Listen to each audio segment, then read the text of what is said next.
I'm no Bobby Green when it comes to being on the ground and submission defense. So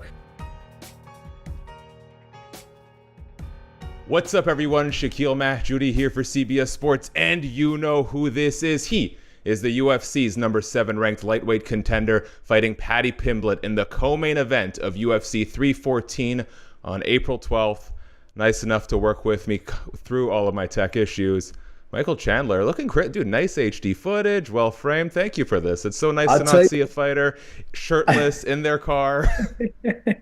I'll tell you what, man. Yeah, I'm trying to look a little more professional. All right. So yeah, I got my camera set up and all that stuff. So thanks for having me, man. I appreciate it. Now, before we get to the fight, I want to know, Michael Chandler, right this moment, is there a dude wipe in your back pocket?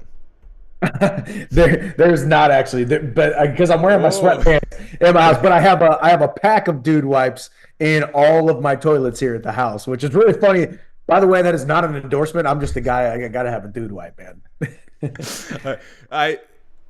I was just watching that GQ 10 essentials that you have, and that's just the funniest thing to me. Like, it's practical. Very practical. Michael Chandler, not a shy man. No, man, no, dude. You got to have, especially when you're traveling, dude, or you're just out and you gotta go. Fair enough. Let's talk a little bit about this fight. I feel like Paddy is finally starting to get a little respect after the Bobby Green fight. When you sort of assess the dangers that he presents, where is Paddy the most dangerous in this fight? Definitely grappling. He's got decent grappling compared to his striking and even compared to, I guess, his willingness to engage in his cardio.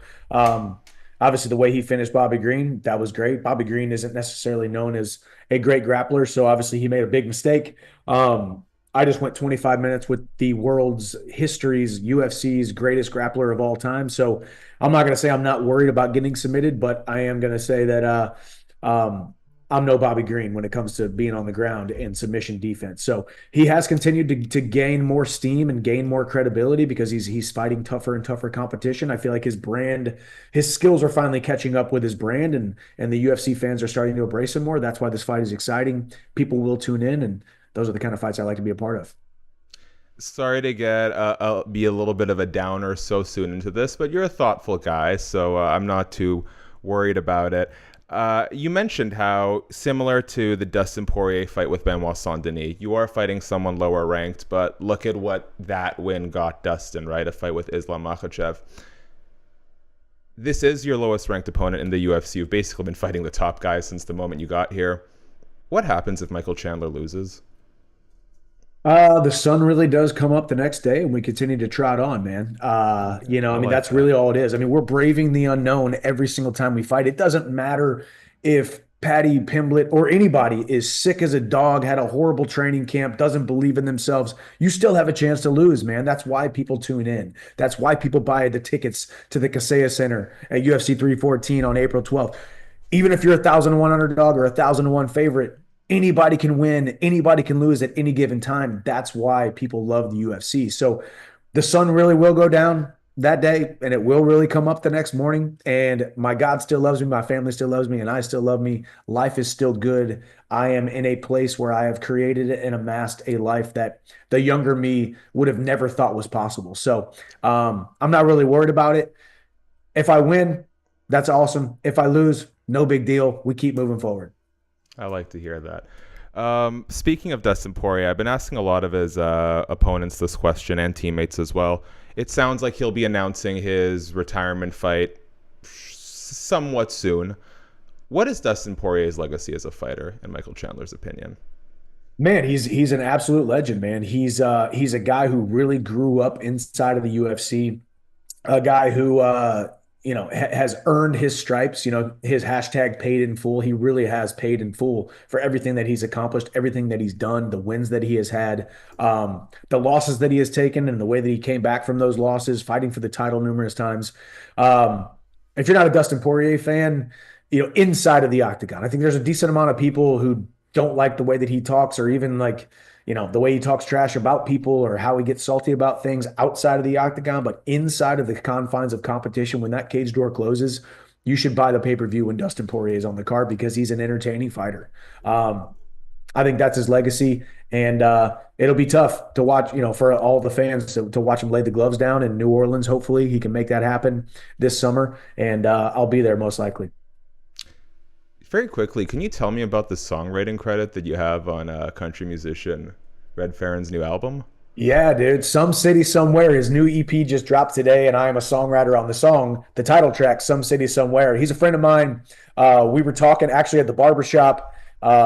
I asked him where he was at this weekend, and he was like, "I don't know, man. I got to look at my calendar." I'm like, "Yeah, you're just in some city somewhere. You're an artist. You're traveling every single week, and you don't even really know where you're at. You're just showing up, getting on stage, and then singing in some city somewhere." And then we kind of like, "Oh, I like that, man. We could talk about how a girl broke up with you, and then now she's in some city somewhere with some dude she barely knows riding on a boat, man. But when you're kissing him, you're thinking about who's kissing me, you know." So we were just like rapped about it, man, and here we are. We got hopefully a song that's going to end up on the charts here soon. Today, it goes live anywhere you download music. You can download "Some City Somewhere" by Red Farron, dude. It's pretty cool. I can't wait for the first time I hear it on the radio, man. And hopefully, I'll get in some more writing rooms with some of these artists in Nashville. Okay. I've got 2.5 minutes because you gave me an extra one, so we'll end on Yes, these two. yes, sir. First, what's Patricio Pitbull's issue with you? And are you at all interested in relitigating this feud in the UFC? Because he said that, he respects you as an athlete, but he's always looking forward to the possibility of beating you up. Yeah, not interested in relitigating anything, man. I'm not a guy who tries to get anything back, and also I'm not a type of guy who likes to have any animosity. Obviously, I knocked his brother out twice, or no, almost twice. Definitely knocked him out, once pretty bad. I think there was a miscommunication there with the language With the barrier and stuff. interpretation? Yeah. Okay. I said something about family, right? Because of his brother. And then I think he interpreted that as, mom, wife, sister, brother, kids, all that. And I think it got blown out of proportion, to be honest with you. But with that being said, man, I wish him the best in the UFC. Want him to come over and do well. He's a 145er. I'm a 155er. I got no interest in fighting Patricio Pitbull, but it'll be interesting to share the same card with him. And then when I do see him, I will shake his hand respectfully. Might even apologize for the miscommunications in the past. Let's let bygones be bygones. You don't need to spend any of your energy on me. Focus on trying to become the featherweight champion in the UFC.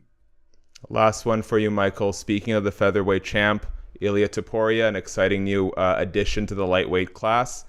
Just talk to me about how high you think his ceiling is in the new division and the potential of you guys maybe facing off someday. He is not the featherweight champ because the dude is so confident in himself that he vacated the belt to come up to 155. I mean, that's a pretty ballsy move, right? Conventional wisdom says, hang on to the belt, go up, try your hand at 155, and then come back down. So that in and of itself is spectacular. So we'll see, man. He thinks he's going to do well at 155. Obviously, that's a fight that I would love to have. We'll see how it all shakes out.